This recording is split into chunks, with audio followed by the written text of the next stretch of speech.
അമ്മയുടെ പേരെന്താ അമ്മേ? സരോജിനി. അമ്മ എത്ര വർഷം കൊണ്ട് ഇവിടെ കൈ നോക്കാൻ വരുന്നുണ്ട്? 10 വർഷം കൊണ്ട് വരുന്നു. എല്ലാ പൂരത്തിനും തലവര് വരും അല്ലേ? മോന്റെ നാളെന്തുവാ? എന്റെ നാള് പൂരാടം. കൈ നോക്കി 1500 രൂപ തരണേ അമ്മയ്ക്ക്. ഭരണി പൂരാടം. ശുക്രദശയില മോന് ചേരണം കേട്ടോ. ശുക്രൻ 10, ആദിത്യനാർ 16, ചന്ദ്രൻ 26, ചൊവ്വ 33. ഇപ്പൊ എത്ര വയസ്സുണ്ട് മോന്? 34. ചൊവ്വ കഴിഞ്ഞു. ഇപ്പൊ മോൻ രാഹുർ ദിശയാ. സമയം ശരിയല്ല. രാഹുർ സർപ്പവ കേട്ടോ. രാഹുവിന്റെ ദോഷങ്ങൾ മാറണമെങ്കിൽ മരുന്നാലെയും മന്ത്രത്താലെയും മാറത്തില്ല, ദൈവികം കൊണ്ടേ മാറും.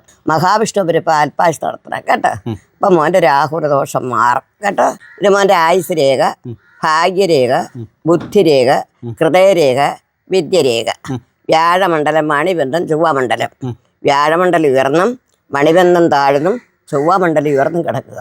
കൈയുടെ കിടപ്പ് ഷേപ്പ് മോന് വളരെ നല്ലതാണ്. സ്വന്തം പരിശ്രമത്താൽ തൊടുസ്ഥാനം ഉയർച്ച ഉണ്ടായി കൊച്ചു നോട്ടിട്ടൊരു പെരുമാറാൻ ഭാഗ്യം മോൻ തീർച്ചയായിട്ടും ഉണ്ടാകും കേട്ടോ. ജാതിമത വ്യത്യാസം മോനില്ല. എളിയവനൊക്കെ നിന്നിച്ചിട്ട് വലിയവനെ കണ്ട് വന്നിക്കത്തില്ല. എല്ലാവരും ഒന്നേ മോൻ കണക്കിലെടുത്തിട്ടു. അതുകൊണ്ട് എന്ത് ആപത്ത് വന്നാലും എവിടെ ചെന്നാലും വലിയേറിയ ആൾക്കാർ സഹായികളെ മോന് കിട്ടും. ഇപ്പോൾ നല്ല കാര്യം മനസ്സ് പ്രതീക്ഷിച്ചുകൊണ്ടിരിക്കുക. പ്രതീക്ഷകാര്യം തീർച്ചയായിട്ടും വിജയിക്കും. ചെയ്യുന്ന ജോലി, പ്രവൃത്തി, തൊഴിൽ സ്ഥാനത്തിൽ ഒന്നിലേക്കൊരു മാറും പോലെ പെട്ടെന്നൊരു മാറ്റം ഒരു സമയം തീർച്ചയായിട്ടും ഉണ്ടാവും കേട്ടോ. ഇത് മോന് ശത്രു, ഇത് മിത്രമാണ്. ഈ ശത്രുക്കളുണ്ടെങ്കിലും ഈ മിത്രം കിട്ടുന്ന ശത്രു കുറയ്ക്കത്തില്ല. ഇപ്പം കൈ ഓട്ട കയ്യാ മോനെ. ലക്ഷങ്ങൾ കൈ വന്നിരുന്നാലും കല്ലിടിച്ച പൂക്കൽ പോലെ. പണമില്ലെന്ന് പറഞ്ഞാൽ ആരും വിശ്വസിക്കത്തില്ല. ആപത്തിലും അപകടത്തിലും മോന് മരണമില്ല. ആയുസ് ഒരുപാടുണ്ട്. അല്പ ആയുസല്ല, ദീർഘായുസുകാരനാണ്. 78 വരെ ഫലം പറയാറുണ്ട്. ദൈവികം കുറയ്ക്കരുത്. ശിവന്റെ കയ്യാ മോൻ്റെ.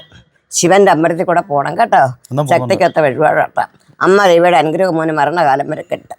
ഇപ്പോൾ ഒരു നല്ല കാര്യം മനസ്സിൽ പ്രതീക്ഷിച്ചുകൊണ്ടിരിക്കുക. പ്രതീക്ഷ തീർച്ചയായിട്ടും വിജയിക്കും. പെട്ടെന്നൊരു മംഗല്യഭാഗ്യം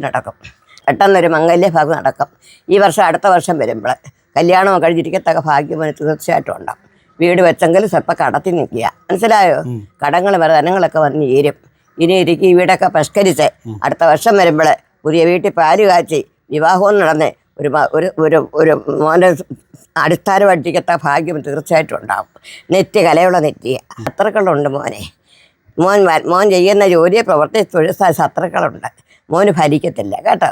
ദൈവികമുള്ള കയ്യ, വ്യാഴമണ്ഡലം ഉയർച്ചയാണ്. ഈ കൈ കൊണ്ട് എപ്പോഴും കൊച്ചു നോട്ടിട്ട് പെരുമാറാൻ ഭാഗ്യം തീർച്ചയായിട്ടും ഉണ്ടാകും. നെറ്റ് കലയുള്ള നെറ്റിയ. എവിടെ ചെന്നാലും സത്യം, ധർമ്മം, ദൈവികമായ കാര്യങ്ങളെ മോൻ ഇടപെടും. അനീതിക്ക് കൂട്ടു നിൽക്കത്തില്ല. പെറ്റ അമ്മ തെറ്റിയാൽ തെറ്റെന്ന് തന്നെ പറയും, ശരിയാണെന്ന് പറയത്തില്ല. പെട്ടെന്ന് ദാമ്പത്യം തീർച്ചയായിട്ടും ഉണ്ടാകും. ഇന്ന് ഞാൻ കൈ നോക്കി വെറുതെ ഒന്ന് കണക്കിലെടുക്കണ്ട. അടുത്ത വർഷം വരുമ്പോൾ വീടും പൂർത്തീകരിച്ച് തൊഴിൽ സ്ഥാനങ്ങൾ ഉയർച്ചയും കിട്ടി പാല് കാച്ചി പുതിയ വീട്ടിൽ താമസിച്ച് വിവാഹവും നടന്ന് കല്യാണം കഴിഞ്ഞിരിക്കുകയാണെങ്കിൽ അമ്മയെ കണ്ടാൽ മറക്കരുത് കേട്ടോ. കൈ ഭാഗ്യമുള്ള കയ്യാ. ഇഷ്ടംപോലെ രേഖ ഈ കയ്യിലുണ്ട്.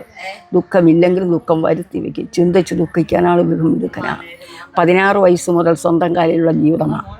ആരെ അനുസരിക്കത്തില്ല എന്നല്ല, അനുസരിച്ച് ജീവിച്ചു എന്നല്ല പറഞ്ഞത്. സ്വന്തം തൻ്റെ ഇടത്തിലുള്ള പണം വരുത്തിയുള്ള ജീവിതമാണ്. മോൻ വിദ്യ പഠിച്ചെങ്കിലും പഠിച്ചതുപോലെ ഫലം മോന് കിട്ടിയില്ല. പക്ഷേ ബുദ്ധി വിനോദിച്ചാൽ മോനിന്ന് പണം വരുത്തുന്നത് കേട്ടോ. മോൻ എവിടെ ചെന്നാലും ഏത് വനവാസത്തിൽ ചെന്നാലും ഉയർച്ചയായ ആൾക്കാരുമായിട്ടാണ് സഹകരണം. അതിൻ്റെ അനുഗ്രഹവും സഹായം മോൻ എവിടെ ചെന്നാലും ഉണ്ട്. അതുകൊണ്ട് യാതൊരു ദോഷമില്ല. മോന് പ്രത്യേകിച്ചൊരു ശത്രു മോനില്ല. പറഞ്ഞ മനസ്സിലായോ?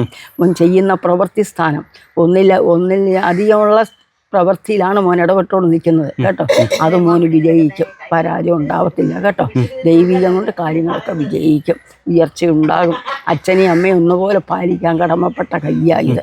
ഒരു കൂടപ്പുറപ്പിൻ്റെ സഹായം എപ്പോഴും ഉണ്ടാകും. കൂടപ്പുറപ്പിനെ നമ്മൾ സഹായിക്കാൻ പലം കിടപ്പുണ്ട്. പറഞ്ഞ മനസ്സിലായോ?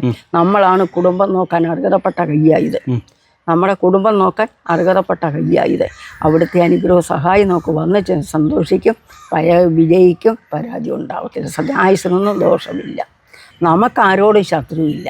നമ്മൾ സഹായിച്ച ആൾക്കാർ നമുക്കിന്ന് പാര പണിഞ്ഞുകൊണ്ടിരിക്കുകയാണ്. ഈ വീട് ഇത്രയും വെച്ചതിനെ കുറിച്ച് വരാണ് കൂടുതൽ ശത്രു. ഇത് എവിടെ നിന്നുണ്ടായി, എങ്ങനെ ഉണ്ടായി എന്നാണ് ആൾക്കാർ ചിന്തിക്കുന്നത്.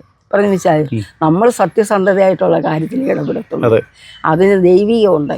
നമ്മുടെ ദൈവീകം കൊണ്ടും തലൂരമ്മ ദേവിയുടെ അനുഗ്രഹം കൊണ്ടും നമ്മൾ ഉദ്ദേശിച്ച കാര്യം പൂർത്തീകരിച്ച് ഉയർച്ച ഉണ്ടായി സന്തോഷിക്കുന്ന ഫലത്തിൽ കിടക്കുന്നത്. അപ്പോൾ രണ്ടുപേരും അടുത്ത വർഷം വരണം. ഓക്കെ, ഇത് വെച്ചോ.